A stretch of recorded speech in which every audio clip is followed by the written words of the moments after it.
હું વસાવા, હું રાઠવા, હું બારિયા, હું ગામિત, હું ડામોર, હું ચૌધરી, હું મીણા, એવી રીતના હું તડવી લડાવવાનું જરૂર નથી. સૌથી પહેલા તો આપણે આદિવાસી તરીકે બચીશું તો આપણી અનામત બચશે, તો આપણા લોકોની નોકરીઓ બચશે, તો આપણા બાળકોનું શિક્ષણ બચશે. આજે તમે જોઈ લો, ગઈકાલે અમારા વિસ્તારમાં આપણા શિક્ષણ મંત્રી કુબેરભાઈ ડિંડોરજી આવ્યા હતા. એમણે કીધું કે ભીલ પ્રદેશ તો અમે કાલે આપી દઈએ, પણ આ લોકો કઈ રીતના ચલાવશે, એમનાથી ઘર ચાલે એવું નથી. પણ એ મંત્રીશ્રીને હું કહેવા માંગુ છું કે પૂર્વજોનો ઇતિહાસ તમે વાંચો. આપણા પૂર્વજો કબીલાઓના રાજા રજવાડા હતા. આ વિસ્તારોમાં આદિવાસી રાજાઓની વસવાટો હતી. ત્યારે એ મંત્રીશ્રીને કેમ છું તમે શાળાના કાર્યક્રમમાં આવ્યા હતા. નર્મદા જિલ્લામાં શિક્ષણનું સ્તર સમગ્ર રાજ્યમાં કેટલું નીચું છે એની તમારે વાત કરવી જોઈએ. નર્મદા જિલ્લામાં બોગસ નર્સિંગ કોલેજો પકડાય એની તમારે વાત કરવી જોઈએ. નર્મદા જિલ્લામાં 92 શાળા એક જ શિક્ષકથી ચાલે છે એની તમારે વાત કરવી જોઈએ. તો તમે ચૈતર વસાવાની ટિપ્પણી કરવાથી આદિવાસીઓનો વિકાસ થવાનો નથી. તમે જે ઊંધા ચશ્મા સમાજને બતાવો છો, વિકાસ વિકાસ વિકાસ, અમે હાઈવે બનાવ્યા, અમે બિલ્ડિંગ બનાવ્યા, અમે સ્ટેચ્યુ બનાવ્યા, અમે નહેર બનાવી, અમે ડેમ બનાવ્યા. તમારા ડેમ બનાવી દેવાથી, તમારા બિલ્ડિંગ બનાવી દેવાથી, ઊંચા ઊંચા સ્ટેચ્યુ બનાવી દેવાથી, મોટા મોટા હાઈવે બનાવી દેવાથી આદિવાસીનો વિકાસ થવાનો નથી. આદિવાસીનો વિકાસ નર્મદાનું પાણી અપાવો, બાળકોને શિક્ષણ અપાવો, યુવાનોને રોજગાર અપાવો, ખેડૂતોને સારા ભાવ આપો, તો જ અમારા આદિવાસીઓનો વિકાસ થવાનો. જેટલી પણ જમીનો 73 એની હતી, આ ભાજપની સરકારે બધી જમીનો શ્રી સરકાર કરીને એમના મળતિયાને પધરાવી દીધી. દાહોદમાં અમે 4 મહિના પહેલા માહિતી બહાર પાડી, પ્રેસ કોન્ફરન્સ કરી, એટલે ત્યાં ફરિયાદો થઈ. મહીસાગરમાં મેં માહિતી માંગી 7મા મહિનામાં, ત્યાં અમે પ્રેસ મીડિયાને કોન્ફરન્સ કરીને જાણ કર્યું કે અમારા આટલા લોકોની 73 એની જમીનો આ કલેક્ટરોએ બીજાને પધરાવી દીધી છે. અમે પંચમહાલમાં 200 ખેડૂતોની જમીનો આવી બહાર પાડી.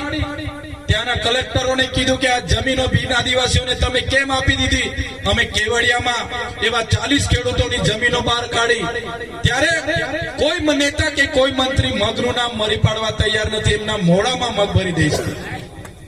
પણ જયારે ચૈતર વસાવા આદિવાસી સમાજની વાત કરે, ચૈતર વસાવા આદિવાસી સમાજની વિકાસની વાત કરે, ત્યારે આ લોકો ચૈતર વસાવાને ટીકા ટિપ્પણી કરે છે, ગાળો ભાંડે છે.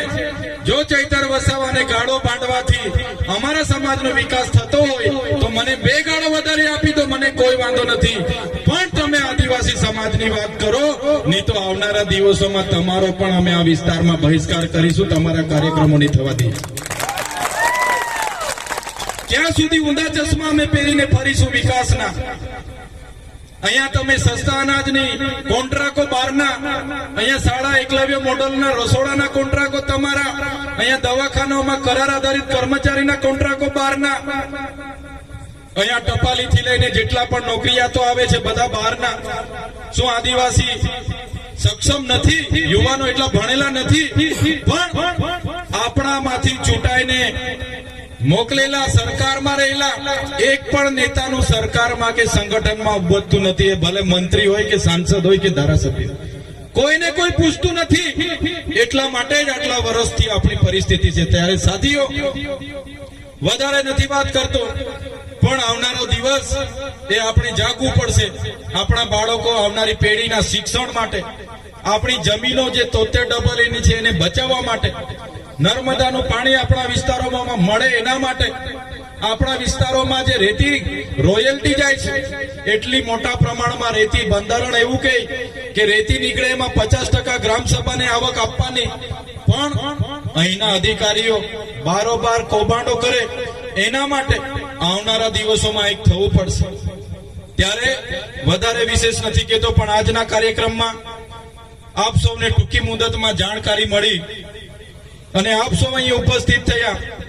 સરપંચો, અનેક પક્ષ પાર્ટીના પદાધિકારીઓ, ધર્મ સંપ્રદાયના મહંતો, યુવાનો, વડીલો, માતા બહેનો, મંચસ્થ આગેવાનો, પ્રેસ મીડિયાના મિત્રો, તમામ લોકો અહીં ઉપસ્થિત થયા. અમને આમંત્રણ આપ્યું, અમારું સ્વાગત કર્યું, સન્માન કર્યું અમને સાંભળ્યા એ બદલ આ કાર્યક્રમમાં આયોજનમાં જેનો પણ ફાળો રહ્યો છે એવા તમામ લોકોનો અમે આભાર માનીએ છીએ. આવનારા દિવસોમાં ફરી પણ અમને આમંત્રણ મળશે, ફરી પણ સમાજને એક કરવાની, જાગૃત કરવા માટે અમે આવતા રહીશું. એ જ અપેક્ષા સાથે કે તમે બધા જાગી જાઓ, તમે બધા એક થાઓ, સાથે થઈને આગળ વધીએ, એ જ અપેક્ષા સાથે વિરમું છું. બધાનો ખૂબ ખૂબ આભાર, ધન્યવાદ. જય આદિવાસી, જય જોહાર, જય ભીલ પ્રદેશ.